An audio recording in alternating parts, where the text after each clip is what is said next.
Why did you join the military? I was going to join when I was younger, and I didn't because I got a job, and every time I kept telling them I was going to leave to go join the service after finishing a project, they would give me a raise.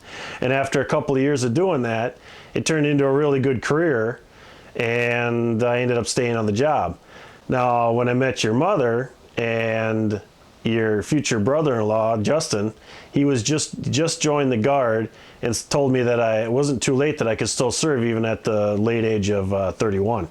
So I decided that since the Guard never gets deployed anywhere, it would be a good idea. I could serve my country and then look myself in the mirror and still keep working my job and have a life. Which war did you serve in? I was in Operation Iraqi Freedom, and I was deployed overseas from 2005 to 2006. Where exactly did you go on your tour of duty? We were at Camp Navistar, which was a FOB that was a company-sized FOB. Oh, how many were there? Like 300-400 guys, and all the trucks and everything, because we did convoy security. We were in that size FOB. They had bigger ones that had whole divisions and stuff in them that had thousands of guys in it, like Camp Anaconda and Camp Victory were huge. Just you could lose yourself on the place. And we were on the Kuwait border. What would happen is harbors in Iraq were destroyed and they couldn't trust them, so they used the harbors and docking system and stuff in Kuwait, dropped off all the supplies and gear and stuff. Then the convoys would drive north, and we were right on the border. And before entering Iraq, they would pick up 3 of our gun trucks, and we would escort 30 trucks on the mission to north through Iraq. So I got to see just about every base in Iraq at one point, from South Iraq, Cedar, all the way up to Mosul. What was it like when you were first arriving? We got off the plane, it was just immediately hit by a wall of heat, but it was at night, so it wasn't too bad. And we thought it was going to be something out of Saving Private Ryan when we landed, but it was mostly boring, and we ended up sleeping next to the runway while planes were landing. They weren't even, I don't even know, it wasn't even that far away. It didn't seem like they were 30, 40 yards away, like half a football field. What was your job or assignment overseas? Our company, Bravo Company, got the mission to do over-the-road convoy security. So what would happen is, like I said earlier, the military convoys of about 30 trucks, or civilian convoys with supplies for the FOBs like butter, beans, food, that was coming in the port in Kuwait, would pick us up as a security element. So it'd be 3 gun trucks per convoy of about 30 trucks.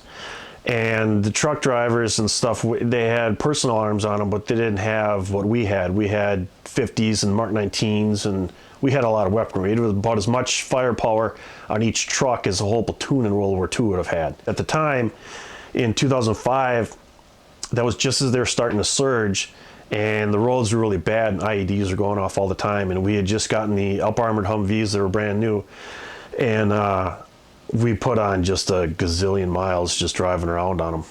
Did you ever see combat? It wasn't Saving Private Ryan. It wasn't the attack, the Viet Cong trying to overrun Da Nang, or any of the like special forces stuff or anything like that.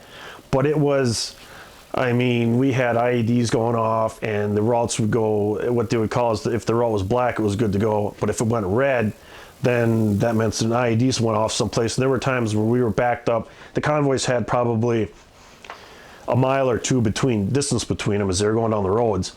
And there were times where we pulled over and stopped because we had the warning went out on the radio that the route was red, and we had to pull over because just a mile down the road from us, we had little Blue Force trackers, and we could see that they were being hit just in front of us. So we'd have to stop and pull over and wait until they took care of the problem, or they got called in support or whatever, and they got rid of it. So, were there any casualties in your unit? We had 3 KIAs, guys that got killed. 2 guys on one mission fairly early on, and 1 guy when we were training the next unit coming in. I thought we had like 30 wounded. Yeah, Sergeant Bollock got a Purple Heart. He got hit by some stuff. He got crunched in the truck. Actually, when they get hit, they flex more than you would think, and he got crunched in the truck. The armor came in and kind of mushed him a little bit. His gunner got sent home because he got some shrapnel in his arm and he had nerve damage to his hand. I don't know if Vandehei got anything for being shook up in the truck. He would now because they both got shook up. They got hit twice, and they both got shook up pretty bad. They probably got concussions for sure. Rasmussen, I believe he got 2 Purple Hearts because he got hit in the arm once, and then he got a chunk of shrapnel hit him in the lip. What are some of your most memorable moments?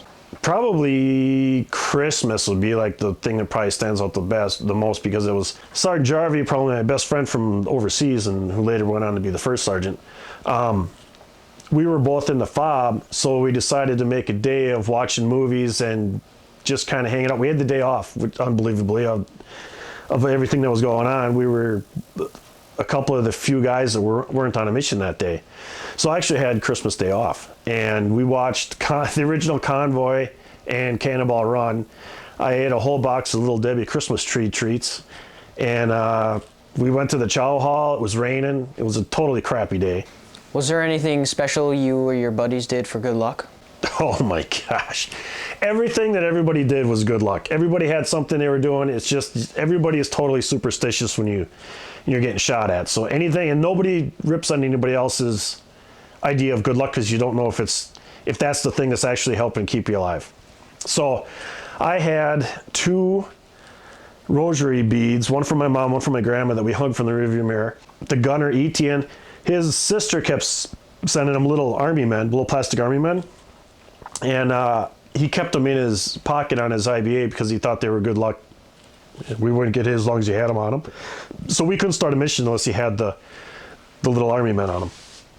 And then my driver, who was crazy, cuckoo crazy, he had all kinds of wicked incantations and stuff. We weren't supposed to draw anything or put any kind of graffiti on the side of our trucks, but if you picked up the hood, nobody could see it. He had it all written inside there, and he had the black magic marker and stuff. It was all like a tattoo, like a fancy henna tattoo design thing in there. And he swore that he adding to it and then doing his incantation stuff is what kept us from getting hit. And I can't say it didn't work, because of the 13 trucks in our unit, there were only 3 that didn't ever get hit. And out of the 47 guys in the unit, I think there were only 5 that weren't in a vehicle when it did get hit. Do you recall the day from coming back from Iraq? Over the intercom, the pilot of the plane played U2's It's a Beautiful Day, which normally I don't like U2, and the song just got one nice riff, but it was the sun was shining, and it was a great early August day. And when the plane finally landed, so then I didn't have to worry about it crashing, then it was just almost like you could feel the energy of everybody just wanting to get off the plane and throw all their stuff on the ground and just go rush out and see their families. It was just, I don't even have the words to describe how it feels. Did you make any close friendships while in the service? Yeah, I did. Sergeant Malik, Sergeant Ritchie, Sergeant Moyle, Sergeant Jarvie. I haven't seen Goodchild, Dozier, Lewis, Tappan, Bartels I've seen every once in a while in those 20-mile marches that we do. But Sergeant Jarvie I do a ton of stuff with. And Sergeant Jarvie, Moyle, and Sergeant Ritchie and I, every year we go up to Sergeant Jarvie's place for a weekend and just talk over all the stupid stories and talk about the dragon and how crazy that guy was and how he wasn't even crazy enough to be left behind. The other guy, Clark, was even crazier than he was. And we had to leave him behind. So, if you were called up again today, would you do it? Heck yeah, I would do it. I'd do it in a heartbeat. But I don't think the Army would know what to do with an old married fat man.